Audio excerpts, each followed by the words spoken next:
on to the next set. I have them already laid out here, and so same type of situation as before. In number 12, we have 2e to the 6x equals 13. In order to solve this, I'm going to do something that you'll see. At first, it's going to be kind of weird, but once we do a couple problems, you'll get the idea. So right now, what I want to do is isolate that exponential function. And so that means I want to get rid of that 2. So I'm going to divide it off, and I will get e to the 6x equals 13 halves. Now I'm going to use a property that we covered but a number of sections ago, and here's what it is. So I'm going to write it down again, and then I'm going to wind up erasing it.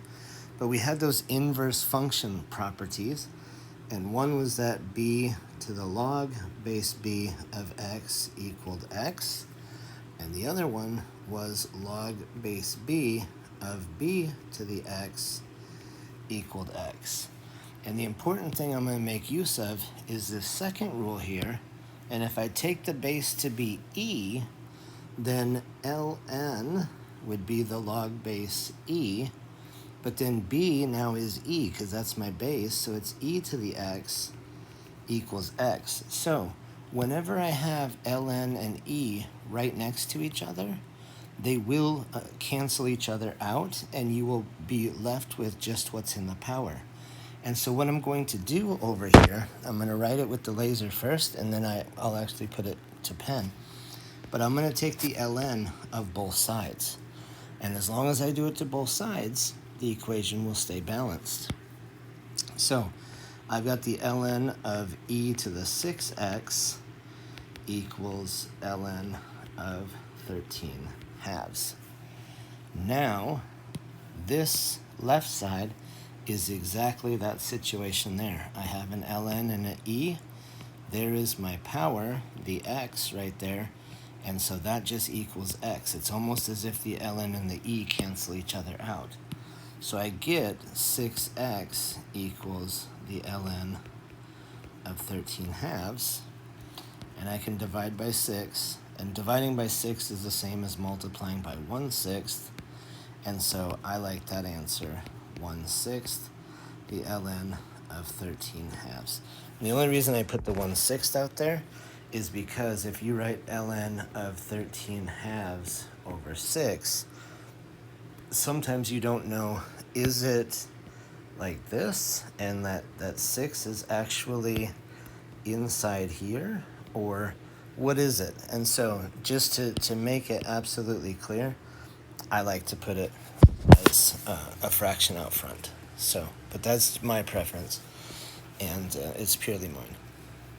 So we can check our answers in this just like before. If I put in 1/6 times the ln of 13 divided by 2, so that is my answer, and so I want to put.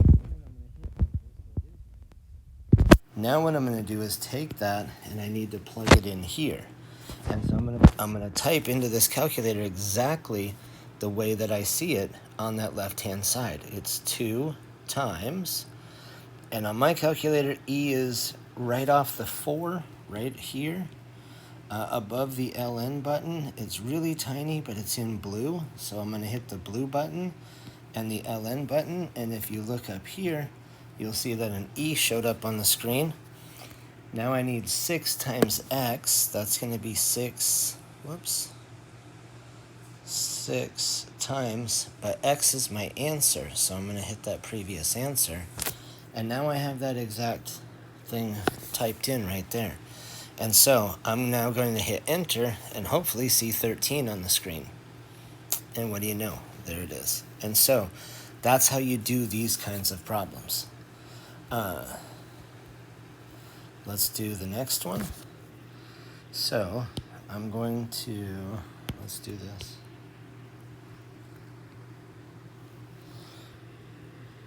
I'm going to do 14 now. So that says 2 times 10 to the 9a equals 29. What I'm going to do now is, again, I need to isolate that exponential. So I need to divide that 2 off. I'm going to divide by 2 and divide by 2. That side cancels. We get 10 to the 9a equals 29 halves. And here's the thing. Maybe some of you had this question, but why did I choose the ln? The reason I chose the ln is because ln is what wipes e out. But I don't have an e anymore as my exponential. I have 10 as the base of my exponential. And since 10 is the base of my exponential, I want to use log base 10 because then 10 to whatever becomes just that whatever power. And so instead of ln'ing this time, I'm going to log, which is log base 10. So I'm going to say, well, log 10 to the 9a should equal log of 29 halves. Just like before, the 10 and the log will wipe each other out. If I put a 10 there and a 10 there, that's exactly the situation that we have. I wind up with 9a equals log of 29 halves. And if I divide by 9 and put a 1/9 there, a is 1/9 the log of 29 halves. If we want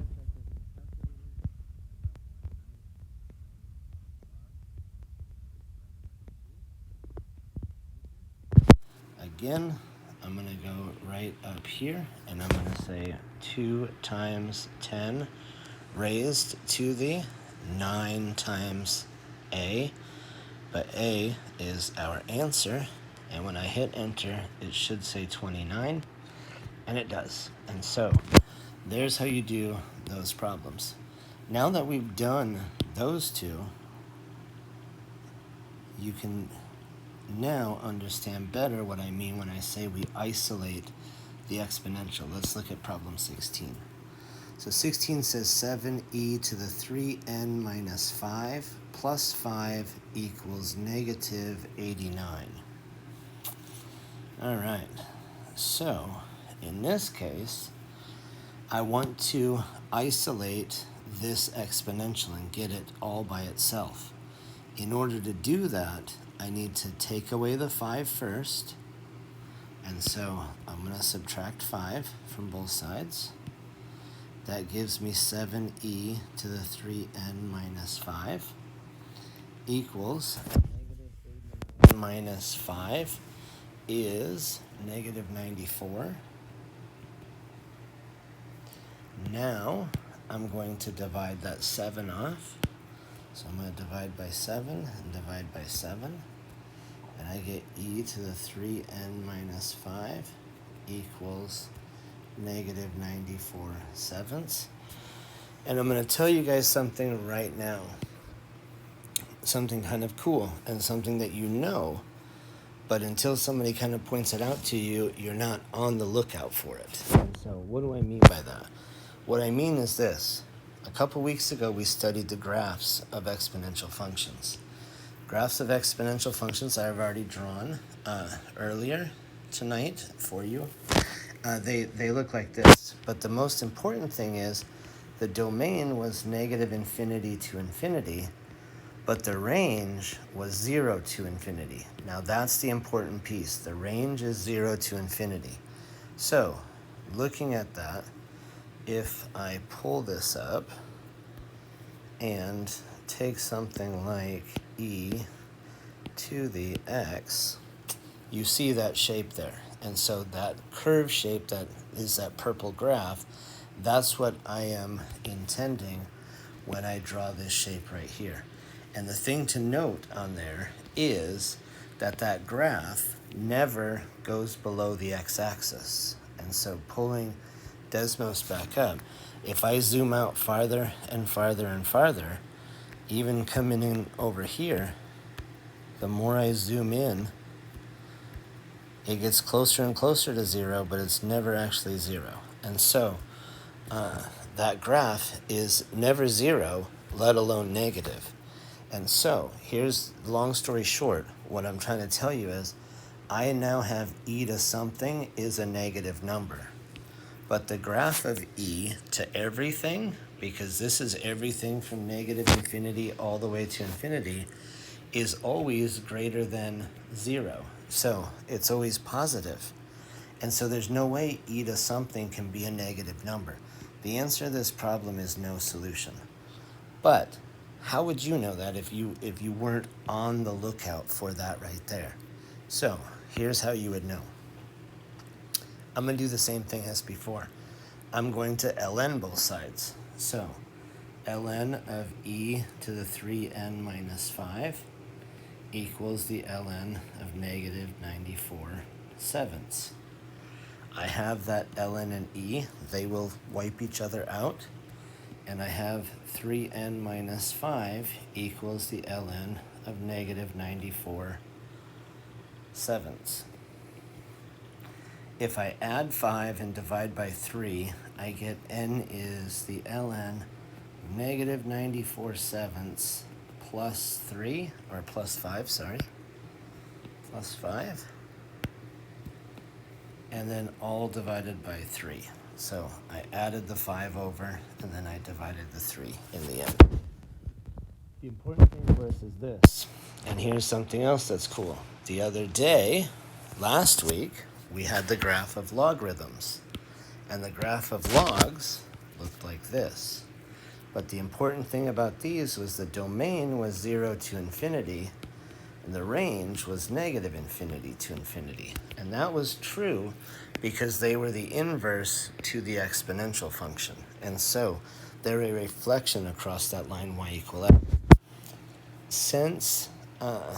Since I know the graph of all logs look like this, and the domain is 0 to infinity, I can't log a negative number.